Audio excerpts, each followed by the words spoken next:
I still hear the gunshot when I close my eyes. It wasn't loud, not the way movies make it. It was hollow.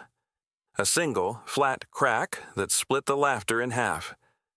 My daughter, Emily, was standing beneath the oak arch, white dress trembling in the afternoon breeze. I'd just given her away. I still had the warmth of her hand in mine. Then came the scream. Then chaos.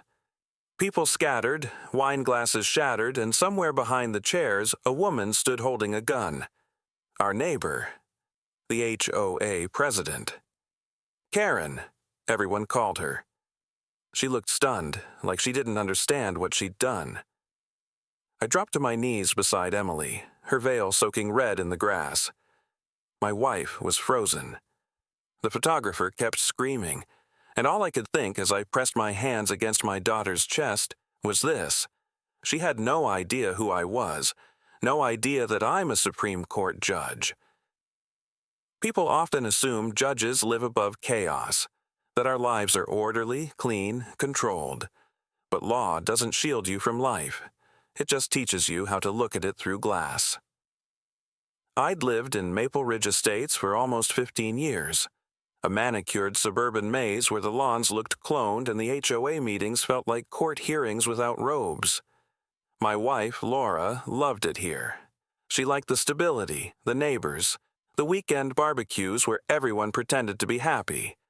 I didn't mind it. I was always too busy with my docket.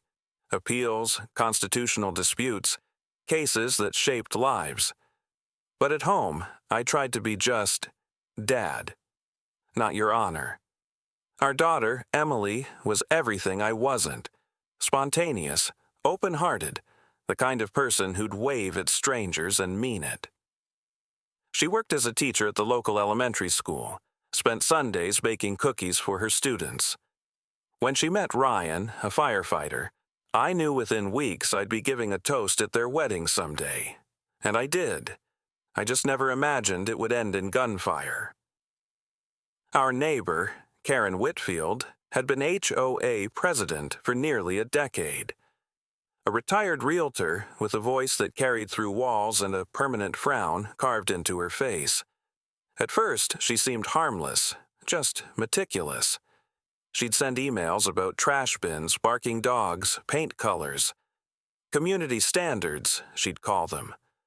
But over time, it changed. It wasn't about rules anymore. It was about control. She fined a family for parking slightly off the curb, sent threats to an elderly widow over her mailbox design. Once, she called animal control because Emily's dog barked during a thunderstorm. Laura told me to ignore it. She's just lonely, she'd say. But I'd seen her eyes during HOA meetings, that cold satisfaction when someone flinched, the way she liked making people small. Still, I stayed out of it. Judges aren't supposed to get emotional. We observe, we measure, we apply reason. Then, Emily got engaged. Ryan's family wasn't from the neighborhood, so they wanted to host the wedding in our backyard, under the oak tree that had stood behind our house since before the subdivision was built. We got a permit, hired vendors, sent notices. Everything was by the book. But the week after the invitations went out, Karen showed up at our doorstep, clipboard in hand, lips pursed. Outdoor events require prior HOA approval, she said. I reminded her that the HOA had no jurisdiction over private family gatherings. She smiled, thinly. We'll see about that. That was the first hint that something was coming. Over the next few weeks, the emails started. Noise complaints, parking violations, unauthorized decorations. Every line signed President, Maple Ridge HOA. Laura tried to mediate. Emily tried to be polite. But Karen didn't want conversation, she wanted submission. I remember watching her one afternoon as she stood across the street staring at the arbor we'd built for the ceremony. Clipboard clutched tight against her chest, her jaw trembling, not with fear, but with anger. That's when I realized this wasn't about the wedding. It was about control slipping through her fingers. And yet, we carried on. Because who could imagine that something so small, a feud over a backyard wedding, could become something that would destroy everything? The first real confrontation came 3 weeks before the wedding. It was early evening, just after dinner. I was in the study reviewing appellate notes when I heard the knock, sharp, rapid, like a gavel. Laura opened the door. I heard her soft voice, then Karen's cutting through it like glass. "I'm issuing a formal citation," she said. I stepped into the hallway. She stood there in her pressed khakis, clipboard in hand, the HOA logo pinned neatly to her chest. Behind her, the streetlights flickered across her face, all angles and tension. "For what?" I asked. "Unapproved structures," she said, pointing toward the backyard. "That arch." "The arbor?" "Yes, it violates height restrictions."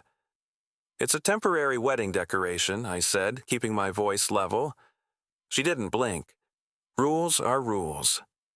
"You know that, Judge Miller." She said "judge" like an insult, like she wanted me to feel small in my own doorway. Laura stepped closer, trying to diffuse it. "Karen, please, it's just one day." "One day," she interrupted, "can set a precedent. You let one thing slide and soon people think they can do whatever they want." Her voice was trembling, not with fear, with conviction. I could have argued. I could have quoted the bylaws, cited precedent, even threatened legal action, but something in her eyes told me it would only feed her. So I nodded once. "We'll handle it." Then I closed the door. That night, I found a note on my windshield. "Some people think they're above the law. Not in my neighborhood." The next morning, Emily called. Her voice was shaky. "Dad, she was in our yard." Karen had walked straight into Emily's property, no knock, no warning, taking photos of the decorations she and Ryan had set up for the rehearsal. When Ryan confronted her, she smiled and said she was documenting violations. They called the police. The officer, young, polite, told them it was a civil matter. No crime committed, just an overzealous HOA president. That phrase, overzealous, stuck with me. It's what people say before something breaks. Over the next days, things escalated. Vendors started calling, saying their permits were under review. Our delivery of chairs was delayed because someone, anonymous, had reported safety concerns. One morning, I woke to find our mailbox dented and our trash cans overturned. Small things, petty things, but they wore on you. Then came the letter. An official-looking envelope slid under our door, marked URGENTHOANOTICE. Inside was a single page. "Due to repeated violations and refusal to comply with community standards, your membership privileges are suspended. The planned event on June 11th is hereby prohibited." It wasn't legally binding, but it was intimidation. When I brought it to the HOA board meeting that week, the others, polite, weary neighbors, just avoided eye contact. No one wanted to challenge Karen. She sat at the head of the table, hands folded, that same cold smirk. "I'm only enforcing what everyone agreed to," she said. One board member, a soft-spoken man named David, finally murmured, "Karen, it's his daughter's wedding." Her eyes snapped to him. "And if his daughter wants a wedding, she can rent a venue like everyone else." The room went silent. I stared at her, at the person she'd become, and for the first time, I felt something colder than anger. Pity. Because people like Karen don't want power. They need it. It's the only thing keeping them from collapsing under their own emptiness. 2 nights later, I woke to noise outside, footsteps on gravel. I went to the window, saw a flashlight sweeping across the yard. I stepped out with my own light, heart pounding. "Who's there?" The beam froze on a figure. Karen in her robe, camera hanging from her neck. "What the hell are you doing?" I asked. She didn't flinch. "Noise ordinance inspection. It's 2 in the morning. Some neighbors reported loud music." "There's no music, Karen."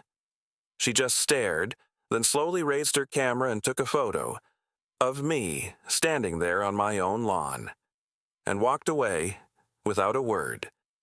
That was when I realized this wasn't about an HOA anymore. It was obsession. The morning after, Emily came over. She tried to laugh it off, but I could see the worry in her eyes. "Dad, she's insane. Should we just move the wedding somewhere else?" I wanted to say yes. I wanted to take the easy way out. But I couldn't. Not because of pride, because of principle. I'd spent my entire life upholding the law, defending fairness, teaching that you don't let bullies dictate your life. So I told her, "We're doing it here. We've done everything right. She doesn't get to take this from you." She smiled, that same fearless smile she'd had since she was a kid. "Okay," she said softly. "Then we'll stand our ground." I didn't know those words would become prophecy, because standing our ground would cost us everything. The weeks before the wedding felt like living inside a courtroom without walls. Every smile in the neighborhood carried an undertone of fear. People crossed the street rather than greet us.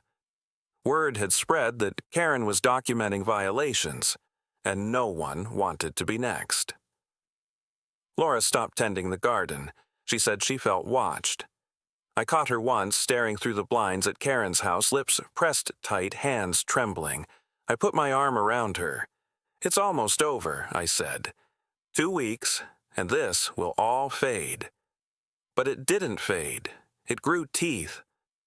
A few days later, I found a letter in our mailbox, handwritten this time. No header, no signature. If you cared about your daughter, you'd cancel that circus before someone gets hurt. The paper smelled faintly of perfume. Karen's perfume. I reported it to the local police again. They logged it, promised extra patrols, and left. I saw their cruiser once that week, idling at the intersection for less than a minute. Then nothing. At night, I'd wake to hear the hum of an engine outside. A car parked just far enough away that I couldn't make out the driver. One night, I walked toward it with a flashlight. The car rolled away without headlights, slow and silent. Laura begged me to install cameras, so I did. 6 of them. Front porch, driveway, yard, perimeter. The next morning, every lens was smeared with something sticky. Vaseline. That was the moment I stopped viewing Karen as a nuisance. She'd crossed into danger. The rehearsal dinner was supposed to calm everyone's nerves. We rented a small tent, hung fairy lights, kept it simple. Friends laughed again. For a few hours it almost felt normal. Then, halfway through the toast, the sprinklers came on, drenching the guests, the tables, the sound system. Laughter turned to shrieks. The control box had been tampered with, wires cut, timer bypassed. I looked across the street. Karen stood in her window, curtains half drawn, holding her phone up like she was filming. I marched over, water dripping from my suit. Laura grabbed my arm. "Don't, please." I stopped halfway down the sidewalk. The rational part of me, the judge, knew that confronting her would give her what she wanted. The father in me wanted to kick her door in. I chose silence, walked back inside, hugged Emily tight and whispered, "Ignore her. She can't touch us," but deep down, I wasn't sure. The night before the wedding, I couldn't sleep. The house was quiet except for the ticking of the grandfather clock. Around midnight, I heard footsteps on the porch. I checked the monitor. One of the cameras had come back online after I'd replaced the lenses. The feed showed a shadow near the flower arrangements. I opened the door just as the motion light flicked on. Karen froze mid-step, holding a small canister of spray paint. "Community inspection," she stammered. "At midnight?" She hesitated, eyes flicking to the camera. "You're violating decorative code. White lights after 10 p.m. are prohibited." I took a slow step toward her. "Go home, Karen." For a moment, I thought she might cry. Her expression wavered somewhere between rage and exhaustion. Then she turned, muttering something I couldn't catch, and disappeared into the dark. I stayed on the porch until sunrise. The morning broke clear and gold, the kind of light that makes you believe in mercy. Emily looked radiant, hair pinned with tiny lilies. Laura bustled about with trays of pastries. For the first time in months, the air felt light. Neighbors came, some curious, some brave enough to defy Karen's silent rule. Even David from the HOA board arrived with his wife, offering awkward smiles. Ryan stood by the arbor, hands trembling, whispering jokes to steady himself. I remember thinking, maybe it's finally over. Then I saw her. Karen stood at the end of the cul-de-sac, watching. Dressed in a neat lavender blouse, clutching her ever-present clipboard. Our eyes met. She turned away. I should have gone to her then. Should have made sure she stayed away. But I couldn't ruin Emily's day. I convinced myself she'd just watch, fume, and leave. The ceremony began. When Emily walked down the aisle, everything else disappeared. The oak leaves shimmered, sunlight danced on the chairs. She reached the altar, took Ryan's hands, and I felt a lifetime's worth of pride and love rise in my chest. Then, faintly at first, we heard shouting. At the fence line, Karen was arguing with one of the ushers. Her voice cut through the music. "You can't block this sidewalk." "This is common property." Guests turned. The officiant paused. I started toward her, trying to keep my composure. "Karen, please, let's talk later." She stepped closer to the crowd, waving her clipboard. "You people think rules don't matter. This whole event is illegal." Someone laughed nervously. Someone else booed. The tension snapped taut. Ryan stepped forward. "Ma'am, please leave." She shoved the clipboard at him. "Don't you tell me what to do on my street." Her purse fell open as she gestured. For a second, I saw the glint of metal. My heart stopped. "Karen," I said quietly, hands raised, "whatever's in that bag, put it down." Her eyes darted between me, Ryan, and the guests. "You all think I'm the villain," she said, voice breaking. "You break every rule, and I'm the crazy one." Then the sound. A single, flat crack that tore the world in two.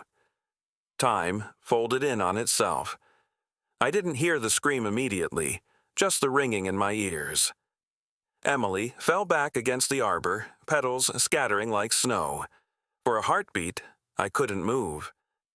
Then I was beside her, pressing my hands to her side, shouting for someone to call 911. Karen stood frozen, gun hanging loosely at her side, eyes wide with horror, as if she'd woken from a dream mid-sentence. Guests rushed her, disarmed her, dragged her away. I barely noticed. All I saw was my daughter's face, pale, lips trembling as she whispered, "Dad?" "I'm here, sweetheart." "Stay with me," sirens in the distance. Ryan's sobs. Laura screaming her name, and under it all, one thought repeating like a verdict in my mind. She had no idea who I am. Not as a title, not as power, but as a father. The paramedics carried Emily away. The police took statements. Neighbors cried in driveways. The once perfect lawns of Maple Ridge were littered with petals, broken glasses, and blood-stained lace. As the ambulance doors closed, I caught a glimpse of Karen in the back of a squad car. She looked small, ancient, terrified. I almost pitied her. Almost. The officer asked me for my relation to the victim. My voice cracked when I said it. "My daughter." Then I added, before I could stop myself, "And I'm a Supreme Court judge." The young officer blinked, realizing the weight of what had just unfolded. The sun dipped behind the houses. The oak tree cast a long, twisted shadow across the yard. That was the moment my old life ended. The ride to the hospital was a blur of noise and silence. Sirens outside, nothing inside. I sat beside Emily's gurney, her hand cold in mine. The paramedic's voice was calm, practiced, but I heard every unspoken word behind it. Laura prayed under her breath, over and over, "Please, God, please." When the doors swung open into the emergency bay, I stepped back to let them take her. A nurse asked me to sign forms, and my pen shook so hard I could barely write my own name. Then came the waiting room, the place where time stops, but the clock keeps ticking. I stared at the floor tiles until they blurred into a pattern I'd seen in too many courthouses: gray, uniform, indifferent. People whispered my title when they recognized me: Justice Miller. The irony tasted bitter. All my years studying fairness, writing opinions about accountability, and now I was powerless, sitting beneath fluorescent lights, waiting for someone else to decide my daughter's fate.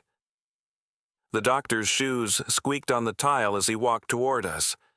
I could tell from his eyes before he said anything. "She's stable for now," he said quietly. "She lost a lot of blood, but she's alive." The bullet missed vital organs by an inch. Laura collapsed into my arms, sobbing. I just stood there, nodding, because my mind refused to accept that alive could coexist with the image still burned into my skull. When they finally let us see her, she looked smaller somehow, surrounded by machines, veil still tangled in her hair.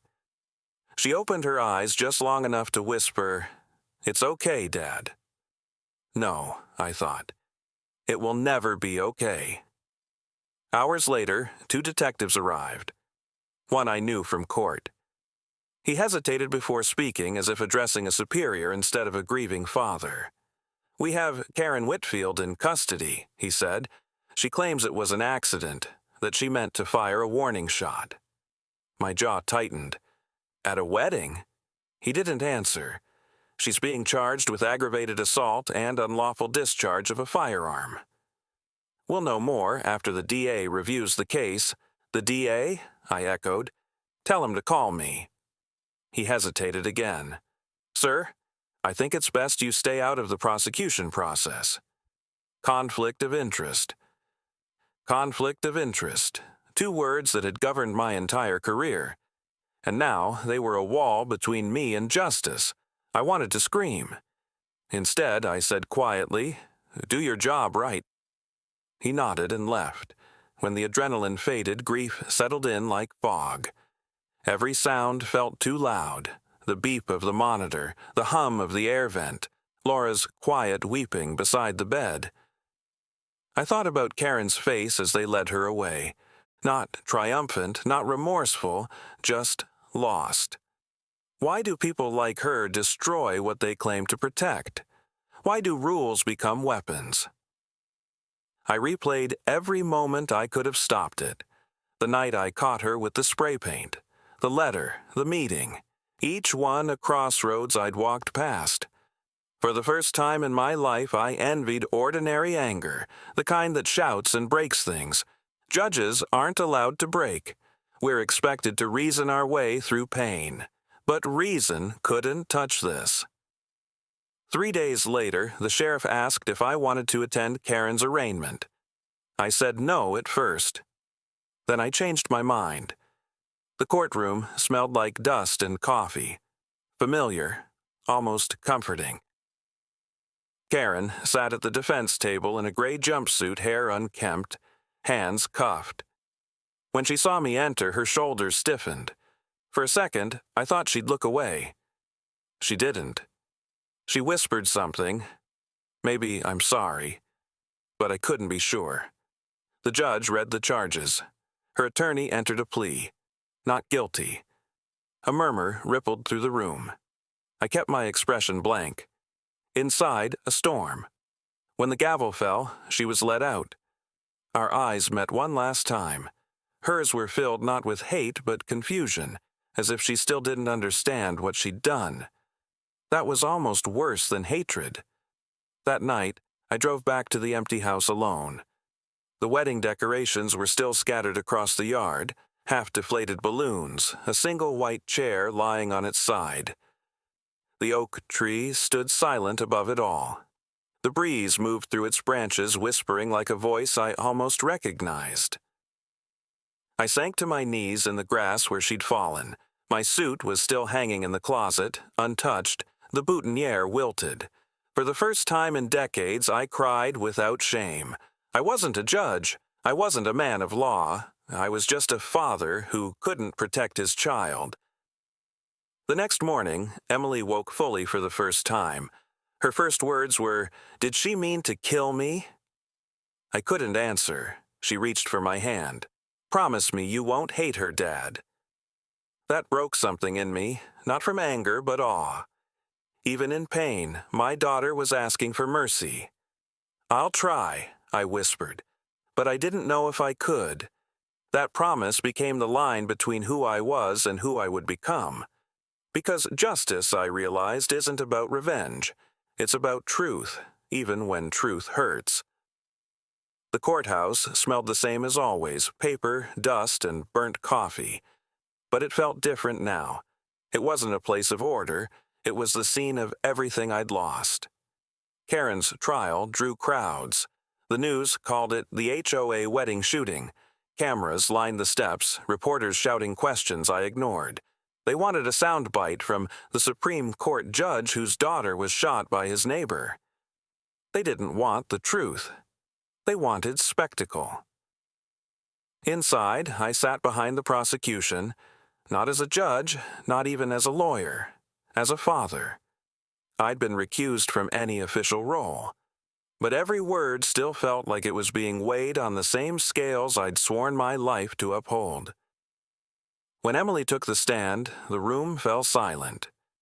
She walked slowly, still weak, a thin scar visible at her shoulder. The prosecutor asked her simple questions, what she remembered, what she felt. "I remember everyone laughing," she said softly. "Then I remember her yelling." Then, it was like the world tilted. She turned her head toward Karen, who sat trembling beside her attorney. "I don't hate you," Emily said, "but you shouldn't have had a gun." That sentence landed like a verdict all its own. Karen started crying. Real tears this time. I couldn't tell if they were for Emily, for herself, or for the life she'd destroyed trying to control others. The trial lasted 8 days. The defense argued mental instability, the prosecution argued recklessness. When the jury returned, I felt every heartbeat in my throat. "Guilty," the foreman said. Karen's knees gave out. The bailiff caught her before she hit the floor. The judge, an old colleague, sentenced her to 15 years. He looked at me afterward and whispered, "I wish it could undo it." I nodded. So do I. Justice had been served, at least on paper. But justice never restores what's gone. It only names it. After the verdict, the neighborhood changed. The HOA dissolved within a month. The sign at the entrance, once pristine, stood half-tilted until someone finally took it down. People came by with casseroles, condolences, apologies, each one carrying their own guilt for staying silent. One evening, David from the old board stopped by. "We should have stopped her," he said, eyes wet. "You were afraid," I told him. "So was I." We stood in silence for a long time, watching the sunset burn orange behind the rooftops. Sometimes silence says more than confession ever could. Weeks later, I sat in my chambers for the first time since the shooting. The law books stared down from their shelves like old friends who didn't know what to say. A clerk brought me a new case, a wrongful death appeal involving negligent firearm use. I almost recused myself again. Then I stopped. I opened the file. Every detail felt like reopening a wound, and also, somehow, closing it. I wrote an opinion that night, clear, firm, unflinching, about responsibility, about the thin line between freedom and recklessness. When it was published weeks later, it circulated through legal circles. quoted for its final line, "Laws exist not to restrain life, but to remind us that every choice carries weight. I didn't write it for acclaim. I wrote it for Emily." 6 months later, I visited Karen in prison. Laura didn't want me to go. Emily didn't either. But something in me needed to see it through. She looked older, frail, gray, smaller than I remembered. When she saw me, her eyes filled with tears. "I don't expect forgiveness," she whispered. "I'm not here to give it," I said. "I'm here to understand." She stared at the table. "I just wanted things to stay perfect. The neighborhood, the rules. I thought if I kept control, everything else would make sense." I nodded slowly. "And when it didn't, you broke." She looked up, ashamed.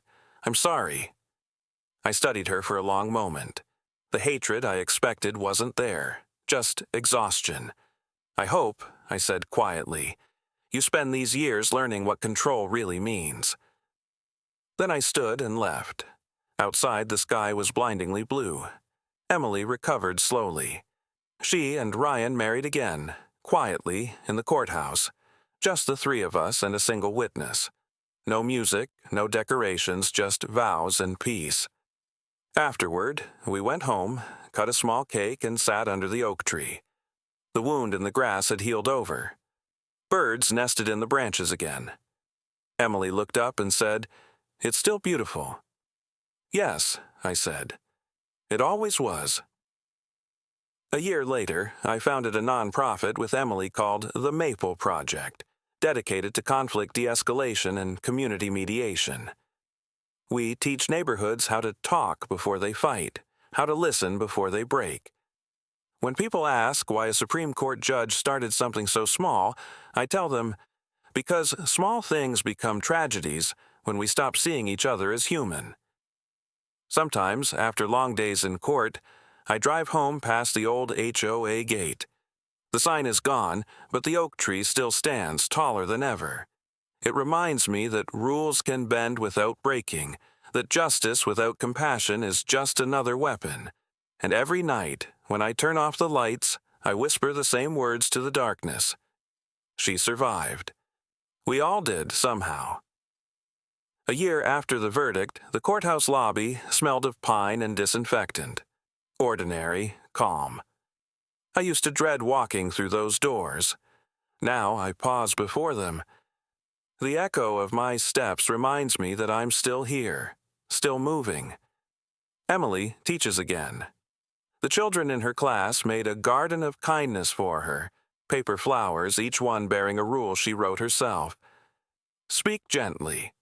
Ask before judging. Forgive when you can. Rules, yes, but written in crayon, not ink. That difference means everything.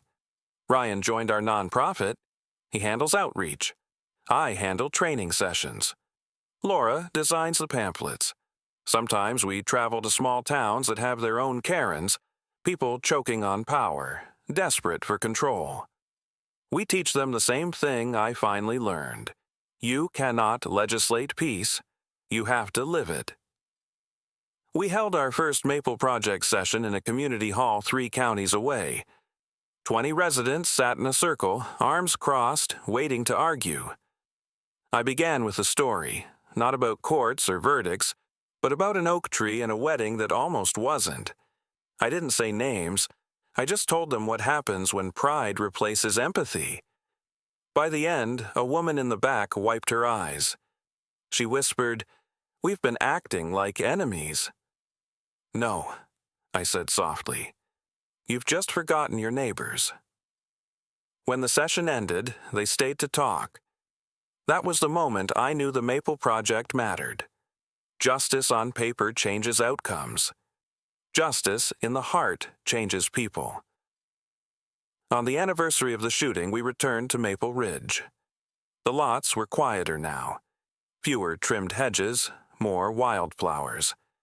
Nature had reclaimed the order Karen once enforced. We set up a small bench beneath the oak tree.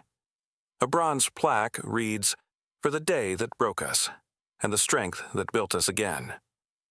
Emily placed a single lily beneath it. She smiled. Softly. bravely.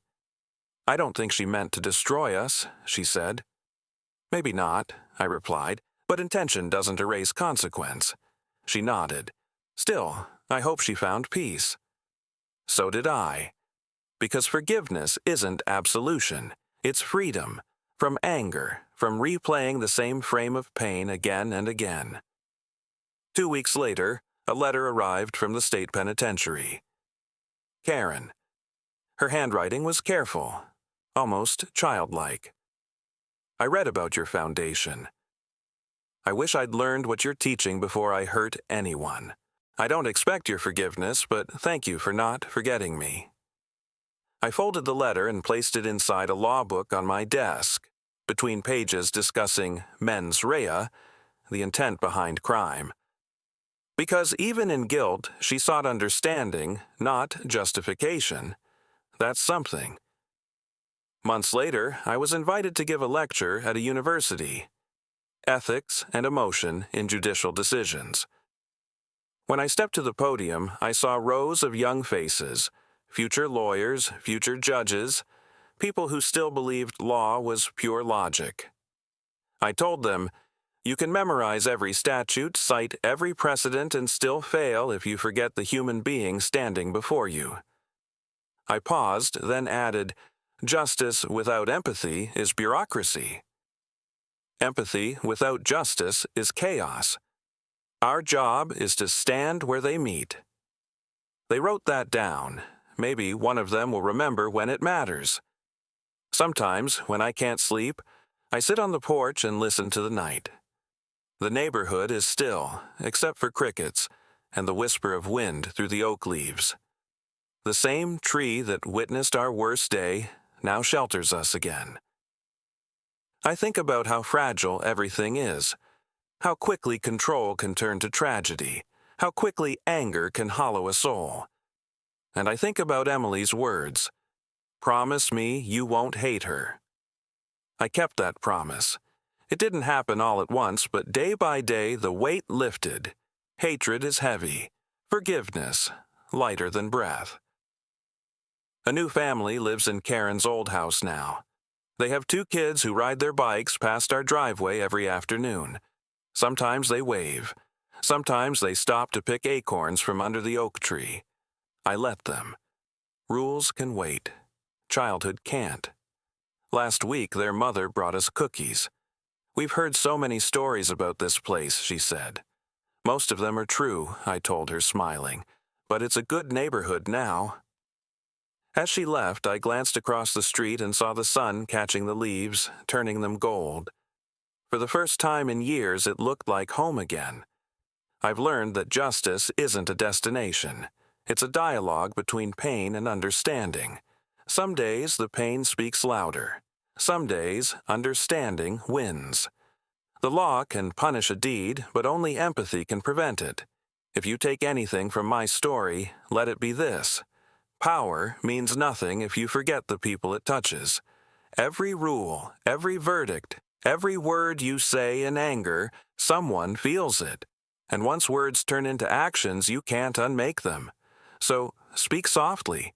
Listen longer. Love harder. Because one moment of grace can rewrite a lifetime of judgment. I still visit the oak tree every Sunday morning. I lay my hand against its bark, rough and alive, and whisper, "We're okay now." Then I walk back inside, where laughter waits. Justice begins where anger ends.